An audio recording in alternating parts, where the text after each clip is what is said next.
thing is working. I don't know. Hey, I'm Sheri. I'm Jessica.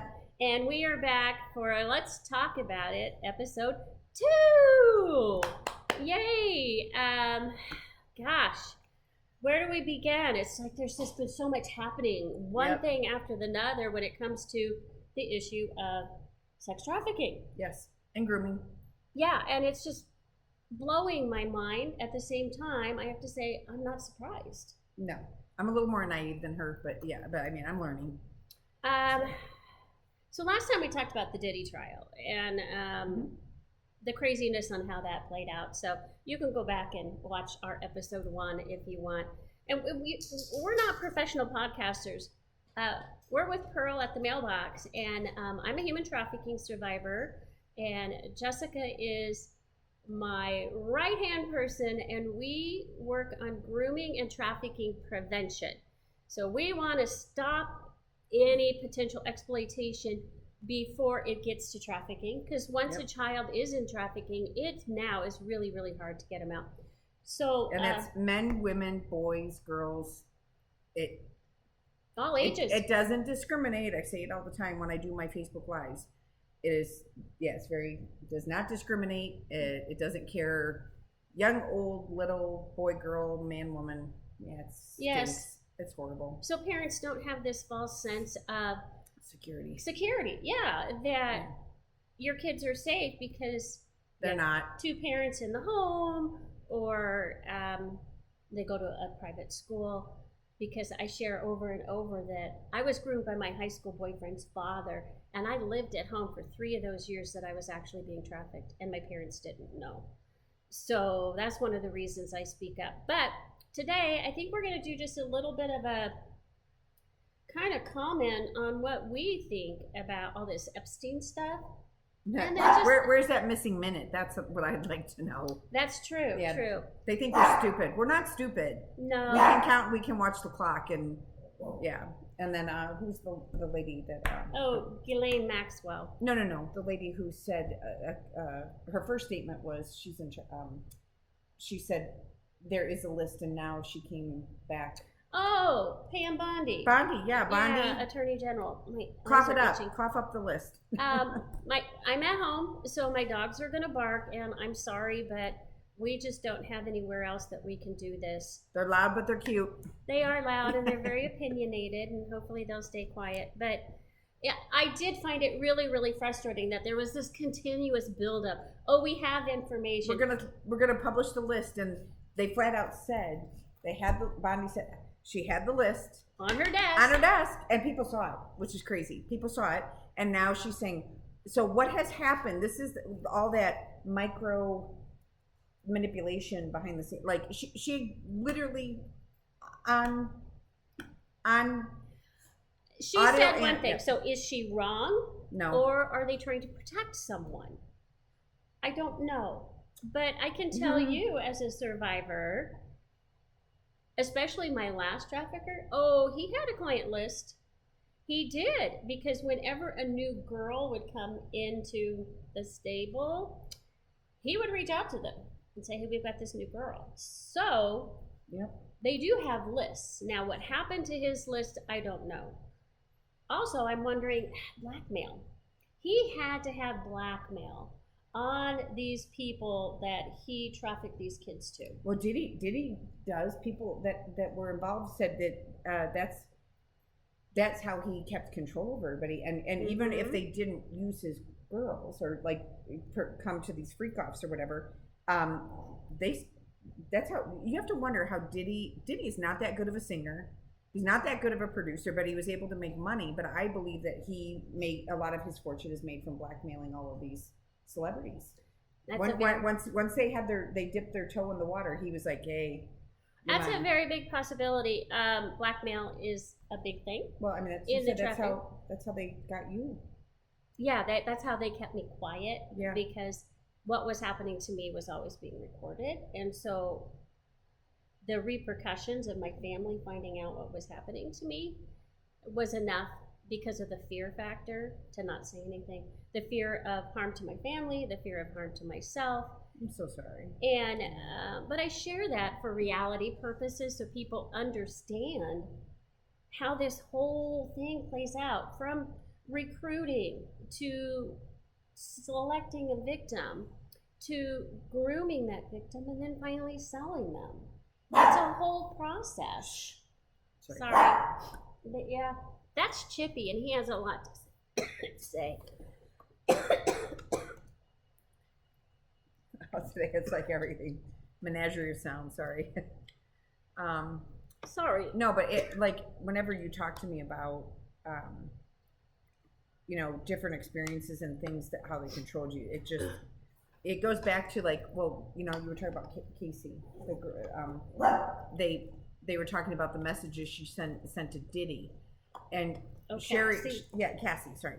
Sheri always talks to me about, you know, when the trial was happening and she was testifying, and then a lot of things came out even after the trial, or people highlighted excerpts from the trial, and and you had explained to me, they said they just don't understand.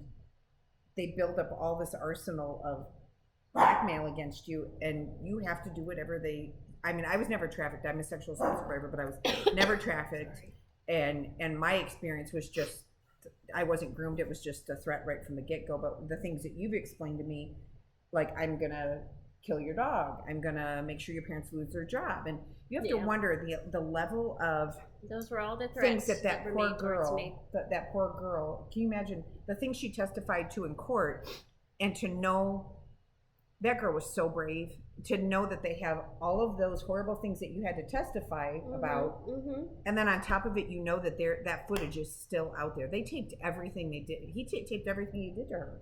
Yeah, I don't have all of the details with Cassie's and Diddy, or with Epstein, but I can tell you that obviously Epstein was a predator. There's enough evidence out there that he was a pedophile, and that lady too.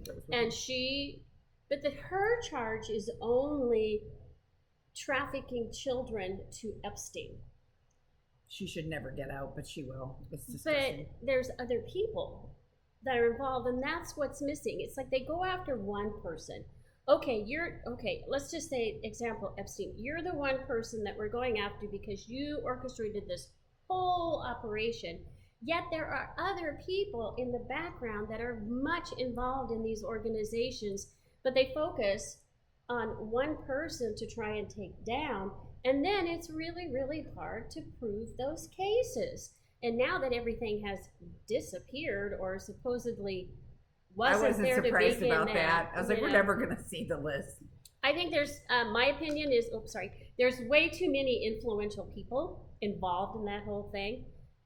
That obviously money is involved, and this is just my take of it, because my last trafficker, I was in a very high-end trafficking organization, and I saw enough of how it operated, and it wasn't just one person. There's the leader, who usually is, it's almost like a cartel. So you have this high-up person who really can't be touched, and then you have all these other people down below that are making the organization happen. Yeah. And nothing surprises me anymore. I'm saddened to say that. I have a little bit of faith in our justice system, but not enough. I think we've had a lot of corruption for many, many years in there. I'm not saying that there are certain people involved, but I can tell you that I was trafficked to some very influential people, and they're everywhere. Yeah, and you've mentioned numerous times it's not safe for you. I only know of one, but the rest you don't talk about, and I don't ask because it's, to me, I know enough to be absolutely disgusted by these people and what they did to you. So I don't need to know names, but all the other names I want to know who they are. The part that's missing in all of this are the victims. Yeah. All of the victims that were subjected to their abuse. Well, it may not just be sexual assault. I mean, it could be physical abuse, it could be ritual abuse, Yep, you it told could me. be pregnancy abuse, it could be abortion abuse, it could be so many different things that a person who is trafficked is forced to go through. And the first thing is to help people understand recruiting and grooming. I'm sorry, he's just gonna bark. He's in a mood today. Sorry. He's always in a mood. Oh my goodness. He's usually in a good mood. He's just he's very chirpy today. Chippy's chirpy. Yeah, he's a senior Shih Tzu, and I think he thinks he sees things that are not there. And we have a flag, and this is Shiloh. We have a flag in the front yard, and it makes a shadow, and I think that's what he might see. And Miss Shiloh, what are you gonna say about all this? Say trafficking stinks and it needs to stop. Yeah. Say cough up the names. Sorry. Cough up the names, Cough but up then the go names. after them. Yeah. So it all goes back to what we've talked about many, many times: is the education of grooming. Yep. And Prevention is everything. That's our lane. Yeah. Prevention, education. Yeah. And today I am meeting with Congressman Abe Hamadeh's office from Arizona because I want to actually get Yes, this a is what I want to hear about. bill in place, if I can figure out where I put it.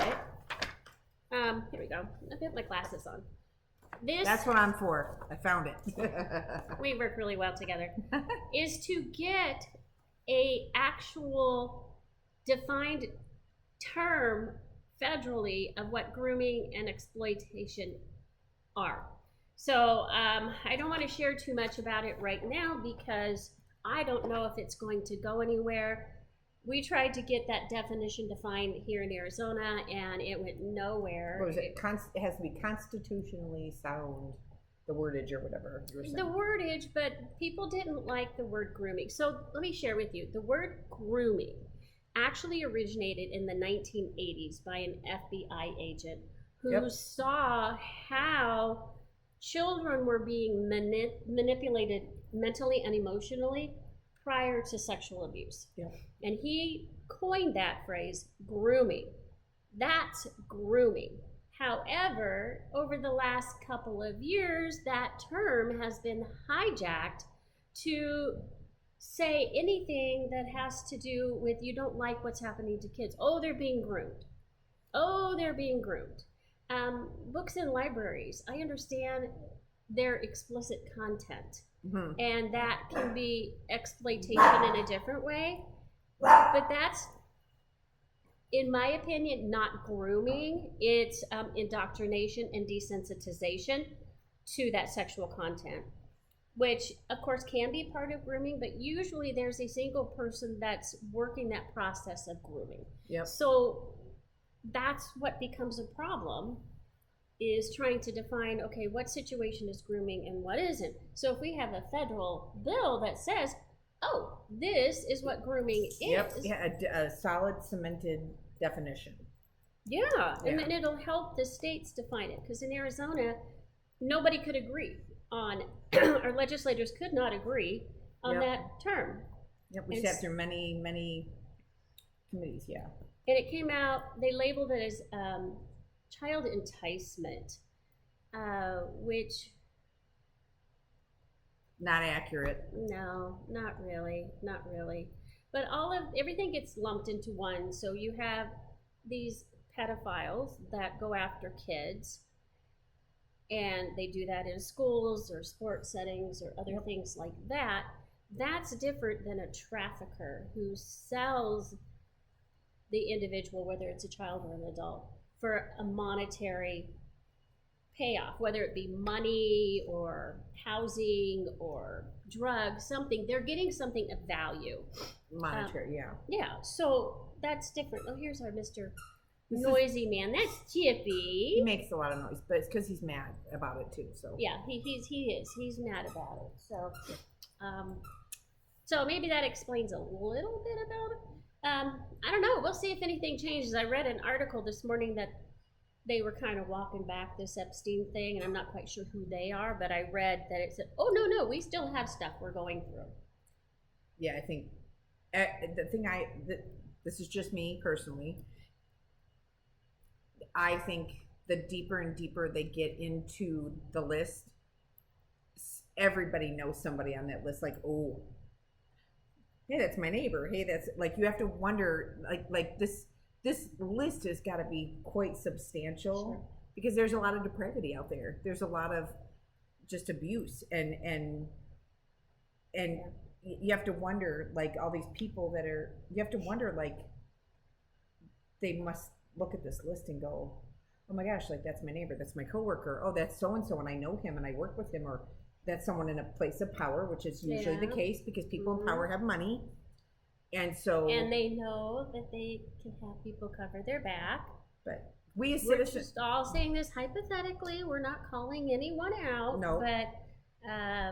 But we're probably not wrong. But my experience in a high-end trafficking ring is such that I'm not surprised. I know, but I'm, I think I said it on the first time that when we were, I don't know if it was on my Facebook Live, but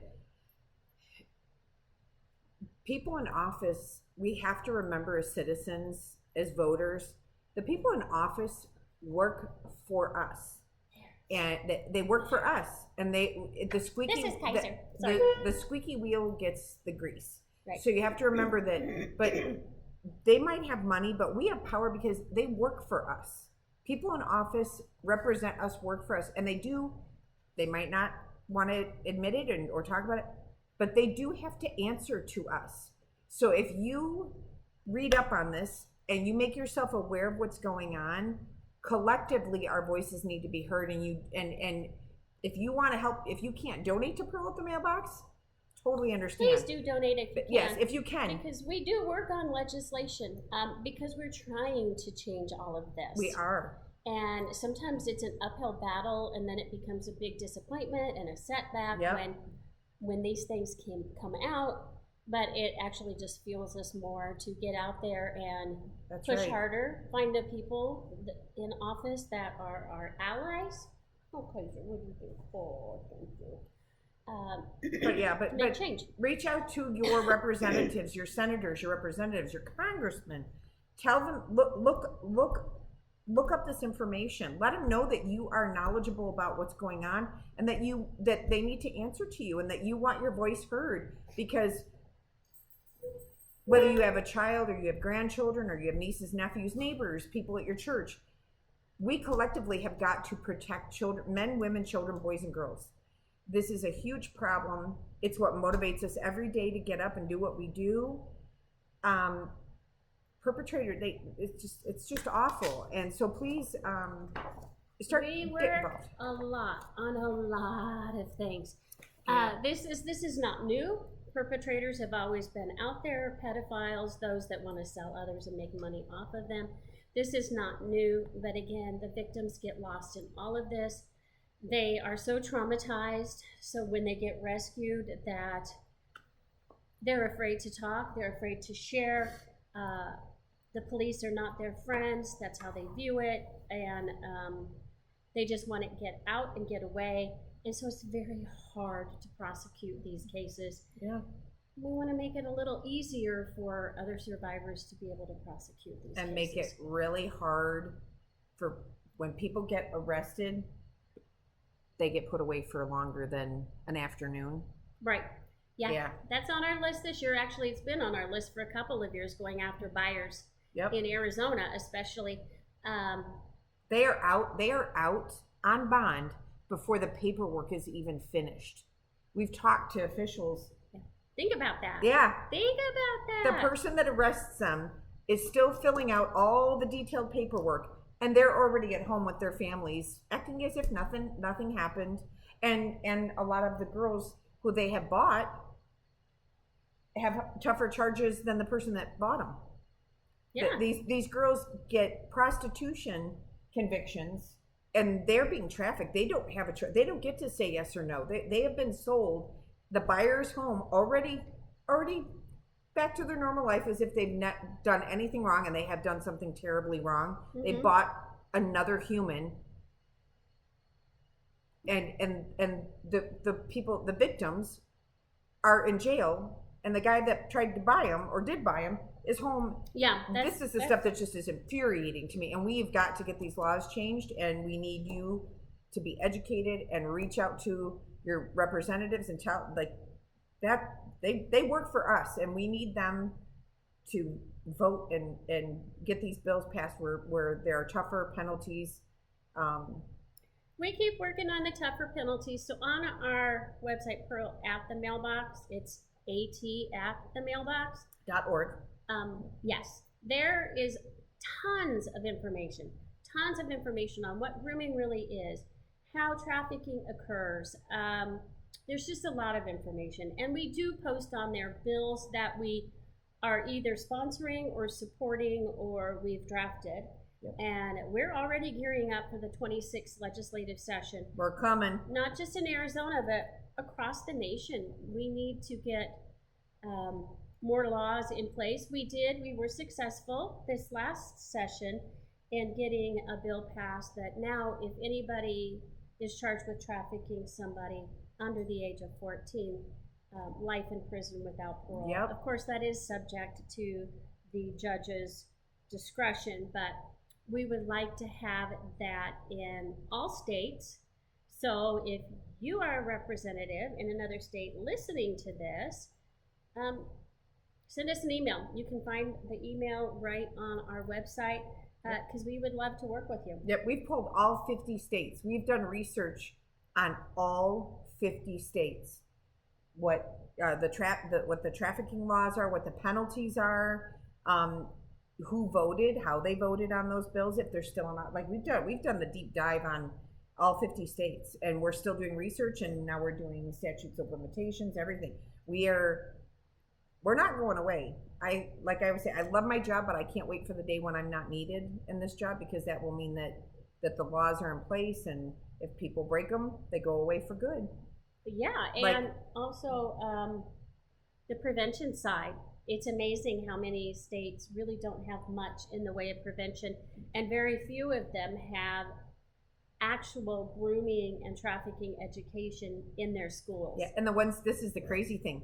Some of the states, because I've been doing a lot of research, some of the states that have, so we have like different columns: prevention, protection, and prosecution.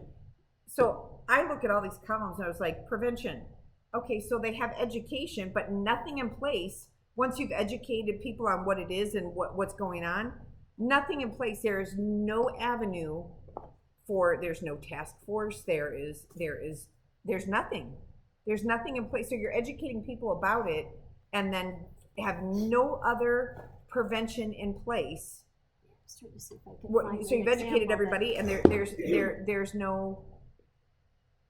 there's like 6 things that are on the list, and education's one of them. And what was the other one? Here, can I see? No, this one. No, sorry. I mean not no to you. No. Sorry, I was like, I don't know what I was saying. Anyway, I don't take no for an answer. Just so you know. Washington State has probably one of the best. Yay, Washington. Laws pertaining to prevention, protection, and prosecution, except for screening of children. But we have many states. I think it was, what did we have, 10 or 11 that have 0. They have not. They have no education, no task force, they have nothing in place at all. New Mexico and Alaska. Alaska's really, really kind of behind the 8 ball. They have an amazing representative that's working. Yes, Miss Vance. We connected with her. She's a warrior. That woman's amazing. Yeah. So hopefully we'll work with her next session and try to get some of this stuff done. Somebody sponsors, we'll go to Alaska. We will show up for her. Yeah. She's amazing. And when you hear this, please know that we don't have a great overhead when it comes to Pearl at the Mailbox because we're prevention focused. We do a lot of stuff online and we have our website and stuff.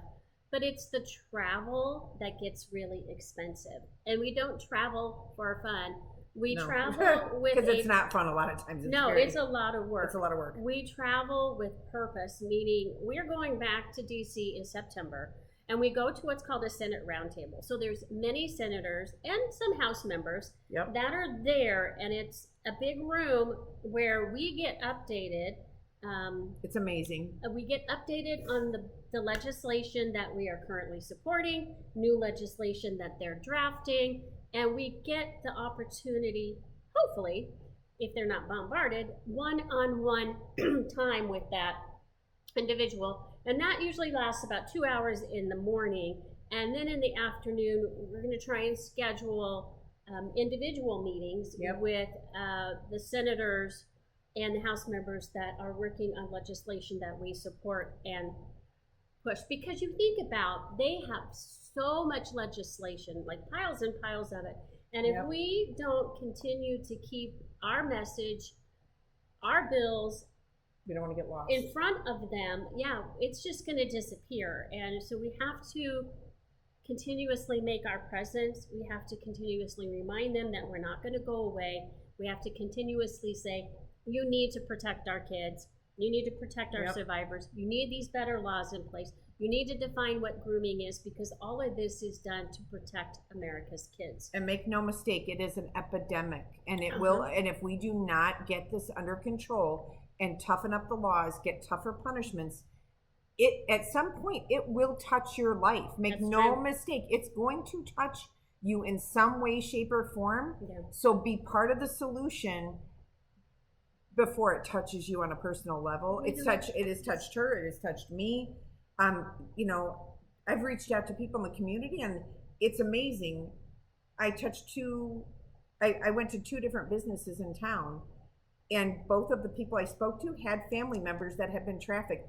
2 out of the 5 people I visited in one day, that's a horrible percentage. That's a horrible percentage. That's 2 out of the 5 people I went and spoke to about them maybe sponsoring us or getting involved, you know, being part of